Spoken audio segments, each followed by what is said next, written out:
Shalom Bu. Shalom. Iya, kan mau nanya Bu, kan banyak banget tuh Bu ya orang yang suka bingung sebenarnya sama Alkitab tentang perjanjian baru dan perjanjian lama. Kenapa sih harus dibagi dua gitu kan? Terkadang tuh orang menghubungkan itu harus kenapa sih udah baca perjanjian baru, kenapa harus baca lagi perjanjian lama? Nah, itu bagaimana Ibu cara menghubungkannya ya Bu? Ya, sebetulnya memang kita orang Kristen harus mengerti mengapa kita diberi kitab yang isinya perjanjian lama dan perjanjian baru. Perjanjian lama itu berisi hukum-hukum Allah dan menuntut orang Israel itu mentaati hukum-hukum Allah itu dengan kekuatan sendiri.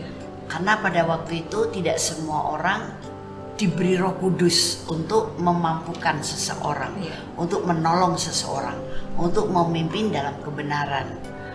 Karena belum ada sang penebus. Yesus belum mati di kayu salib. Jadi yang mendapat Roh Kudus itu juga orang-orang tertentu yang dipilih oleh Allah, dan Roh Kudus pun bisa suatu saat meninggalkan dia. Makanya Daud ketika terjatuh dalam dosa, dia berdoa kepada Allah, jangan ambil rohmu daripadaku. Karena memang roh Allah yang dia berikan kepada beberapa orang pilihannya itu tidak permanen. Berbeda dengan perjanjian baru. Kalau perjanjian baru karena sudah ada sang penebus yaitu Yesus Kristus, itu sebabnya setiap orang percaya Yesus karena dia sudah diampuni, disucikan, dilayakkan, dibenarkan, maka Allah Bapa memberikan pribadi Roh Kudus dalam kelahiran baru untuk menolong orang perjanjian baru ini. Sekarang dia bisa mentaati firman Tuhan, kehendak Allah, dan hidup dipimpin oleh Roh Kudus supaya benar. Nah, dia memberikan Roh Kudus itu pada setiap kita, bukan hanya orang-orang tertentu. Barang siapa udah percaya kepada penebusan Yesus, sudah lahir baru, Roh Kudus sudah ada dalam diri dia, siap menolong, siap menghibur, siap memimpin dia, siap mengajar dia. Asal kita mau terus menurut kepada pimpinan dan pekerjaan Roh Kudus di dalam kita. Dan Roh Kudus itu permanen. Sehingga kita sekarang juga bisa berdialog dengan Roh Kudus, karena Roh Kudus itu satu pribadi yang hidup. Nah, kemudian dalam perjanjian lama itu ada banyak hukum-hukum. Ada juga hukum Taurat. Terus bagaimana kita mengaplikasikannya dengan perjanjian baru? Apakah sudah ada perjanjian baru dan perjanjian lama tidak terpakai? Masih, tapi semua hukum-hukum, aturan-aturan yang ada dalam perjanjian lama itu adalah gambaran dosa atau pelanggaran manusia kepada hukum-hukumnya Allah. Oh, kalau begini berarti aku berdosa, bersalah, karena sudah ada hukum dalam perjanjian lama ini yang melarang. Nah, tapi untuk dosa ini mereka meminta ampun, belum ada pengampunan yang permanen juga, karena belum ada yang menebus hidup mereka. Makanya mereka setiap kali meminta ampun, mereka harus bawa binatang korban untuk dipersembahkan di atas mezbah, dan mereka minta ampun. Dan binatang itu harus binatang yang tidak bercacat, yang sempurna. Darahnya bisa mereka percaya kalau itu menutup dosa mereka. Dalam perjanjian baru, perjanjian lama itu hukum-hukumnya dan pelanggaran apa saja yang tidak boleh kita lakukan, dan itu kalau melanggar dikatakan dosa, masih tetap berlaku.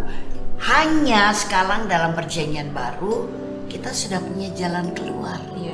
Minta ampun kepada Tuhan Yesus.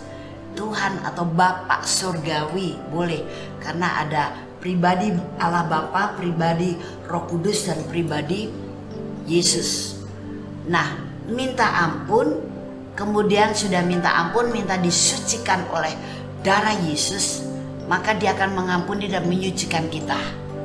Termasuk roh-roh yang membuat kita bisa melanggar hukum Allah yang ada dalam perjanjian lama itu tidak boleh mengusik kita lagi, karena itu hanya pekerjaan roh saja, tapi rohnya bukan Roh Kudus, bukan roh dari Allah, tapi rohnya setan.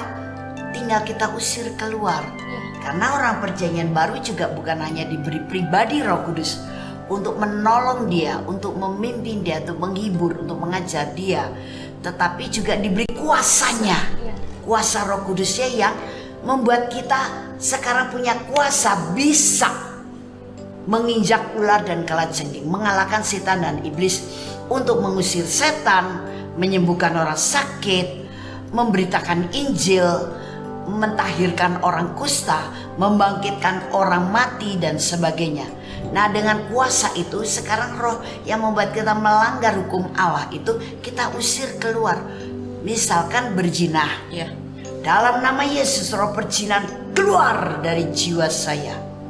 Atau misalkan terjadi perkawinan sumbang. Perkawinan sumbang itu menikah antar saudara, entah saudara kandung, saudara sepupu, pokoknya saudara, masih ada aliran darah yang sama, dari keturunan yang sama.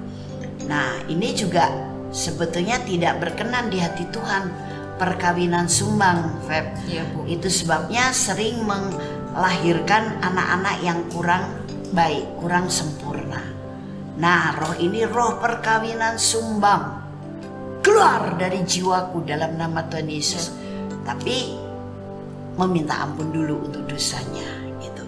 Jadi perjanjian baru itu penyelesai dari dosa yang kita lakukan, dan kita tahu bahwa itu dosa karena sudah tertulis dalam perjanjian lama. Makanya Paulus mengatakan hukum Taurat itu membuat kita mengenal dosa. Artinya mengenal dosa apa? Kita jadi tahu, oh kalau melakukan ini melanggar nih. Oh yang ini melanggar, dosa, ini dosa. Nah sekarang diselesaikanlah dengan Yesus, karena Yesus spesialisasinya adalah ngurusin dosa. Tadi saya memberitakan Injil kepada seseorang, saya katakan semua yang dipercaya manusia, kepercayaan manusia itu, agama itu untuk memperbaiki kelakuan manusia. Tapi yang spesial ngurusin dosa sehingga orang itu menjadi kudus lagi dan akhirnya bisa dibimbing oleh Tuhan dalam kebenaran, yaitu hanya Yesus. Yesus yang spesialnya ngurusin dosa. Nah, jadi orang perjanjian baru ini tapi juga bukan berarti karena sekarang kalau saya melanggar firman, saya melakukan dosa, tinggal minta ampun sama Tuhan. Tidak, harus mau, ya, bukannya siap atau mencoba, tapi mau. I will, bukan I try. I will untuk apa? Dipimpin oleh Roh Kudus. Nah, kalau mau dipimpin oleh Roh Kudus, kita makin tidak melakukan pelanggaran. Jadi anugerah melalui penebusan Yesus dengan pencurahan darahnya jangan disalahartikan, bahkan kemudian disepelekan dengan cara enak jadi orang Kristen mah gampang berbuat dosa, nanti tinggal minta ampun kan pasti diampuni, disucikan lagi dengan darah. No, kalau kamu udah diampuni, disucikan, kalau ketipu setan kemudian melanggar hukum Allah seperti yang tertulis dalam perjanjian lama, itu berarti dosa. Nah, kamu baru minta ampun sama Tuhan, usir itu roh-rohnya. Tapi jangan berkecimpung atau jangan berkanjang terus dalam dosa, apalagi sengaja berdosa. Gitu. Harus mau kemudian dipimpin oleh Roh Kudus itu, sehingga tidak mengulang dosa, tapi guna hidup dalam roh sesuai dengan firman Tuhan, dan itu Roh Kudus yang akan memampukan kita. Akhirnya benar-benar kita menjadi orang yang hidup dalam kebenaran. Iya. Nah, begitu juga Febe, Iya, Bu. kita jangan salah menempatkan ayat-ayat dalam firman Perjanjian Lama sekarang dijadikan pegangan dalam Perjanjian Baru. Misalkan begini, oh Tuhan, semoga Engkau memberkati saya, semoga Engkau memperluas daerah saya. Nah, itu Perjanjian Lama. Kalau sekarang dalam Yesus, yes, kamu sudah diberkati. Iya. Karena Yesus itulah yang pembawa berkat buat kamu, yang memberkati kamu. Iya. Daerahmu akan diperluas. Karena apa? Karena Roh Kudus akan memampukan engkau untuk kamu bisa mengembang. Kalau orang Kristen kadang-kadang begitu doanya, mengikuti Perjanjian Lama, padahal itu gambaran dosa. Iya, dulu seperti itu karena sekali lagi belum ada seorang penebus. Iya. Tapi kalau sekarang dalam Yesus sudah full, penuh, komplit, sempurna, tinggal iman kita aja yang kita tumbuhkan dan kita arahkan dengan benar. Iya. Jadi semua sudah tersedia dalam Yesus. Iya. Itu kita bukan lagi memperlakukan diri kita di hadapan Tuhan seperti orang dalam Perjanjian Lama. Itu gambaran aja. Iya. Tapi our solusi kita semua orang Kristen di dalam Yesus. Makanya bangun iman kita, dan iman kita harus iman yang sehat. Amin. Amin. Ya, itu Perjanjian Lama dan Perjanjian Baru. Jadi intinya orang-orang yang diberi Roh Kudus dalam Perjanjian Lama hanya tertentu, dan Roh Kudus atau Roh Allah tidak permanen meninggal dalam diri orang itu, hanya orang pilihan Allah karena belum ada penebus. Ya. Tapi dalam Perjanjian Baru, orang yang sudah percaya ditebus oleh darah Yesus, sekarang dia dilayakkan untuk menerima Roh Kudus, dan Roh Kudus permanen tinggal di dalam orang itu. Ya. Dan Perjanjian Lama gambaran dosa, Perjanjian Baru adalah bagaimana kita sekarang membereskan dosa di masa lalu atau dalam kehidupannya sekarang. Melalui apa? Melalui minta ampun kepada Tuhan. Itu jalan keluarnya. Dan selanjutnya mau dipimpin Roh Kudus supaya hidup dalam kebenaran. Jadi tidak jatuh bangun dalam dosa. Iya. Ya. Oke, yuk kita berdoa ya bagi saudara-saudari kita yang dikasih Tuhan. Haleluya, haleluya. Bapa Surgawi, kami berdoa bersama-sama. Yes. Saat ini setiap orang-orang Kristen betul-betul mereka mau mengikuti pimpinan Roh Kudus, dan mereka sekarang bisa tahu bagaimana Perjanjian Lama, Perjanjian Baru, sehingga mereka betul-betul hidup sebagai orang-orang Perjanjian Baru, tapi tanpa menghilangkan satu titik atau satu iota pun dalam hukum Taurat seperti yang dikatakan oleh Tuhan Yesus. Tapi tahu bahwa dalam Yesus ialah penggenapan segala sesuatu. Amin. Ya. Terima kasih Bapa Surgawi, kami mengucap syukur dalam nama Tuhan Yesus Kristus. Haleluya. Amin. Puji Tuhan.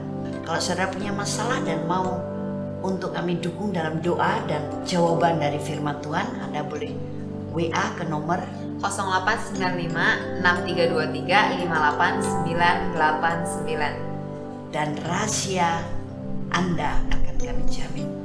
Juga kami tunggu kesaksiannya, baik Anda yang mengikuti Yesus Sahabatku ini ataupun Anda yang sudah mengirim masalah Anda melalui WA tadi.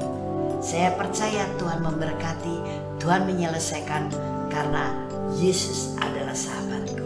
Haleluya. Amin.